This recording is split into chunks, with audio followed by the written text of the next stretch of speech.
নিশোর দাগিতে কি তৌসিফ আছেন? জানা গেল একসঙ্গে ছবির রহস্য।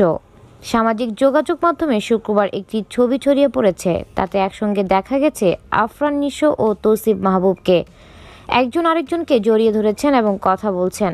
হুট করে তাদের এমন ছবি সামনে এলো কেন? তাহলে কি তারা উভয়ই একসঙ্গে কোনো কাজ করছেন? এমন প্রশ্ন উঠেছে ভক্ত ও অনুরাগীদের মধ্যে।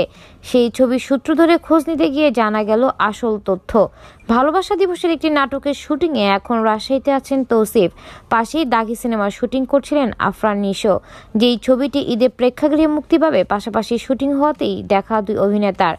ছবির নেপথ্যের গল্প জানতে যোগাযোগ করা হয় তৌসিফ মাহবুবের সঙ্গে। তিনি বলেন, আমি আর নিশো ভাই পাশাপাশি শুটিং সেটে শুটিং করছিলাম। শুটিং থেকে বের হওয়ার সময় আফরান নিশোর ভাইয়ের সঙ্গে দেখা হয়। অনেকদিন পর নিশো ভাইয়ের সঙ্গে দেখা হলো, তবে আমাদের একসঙ্গে কিছুই আসছে না।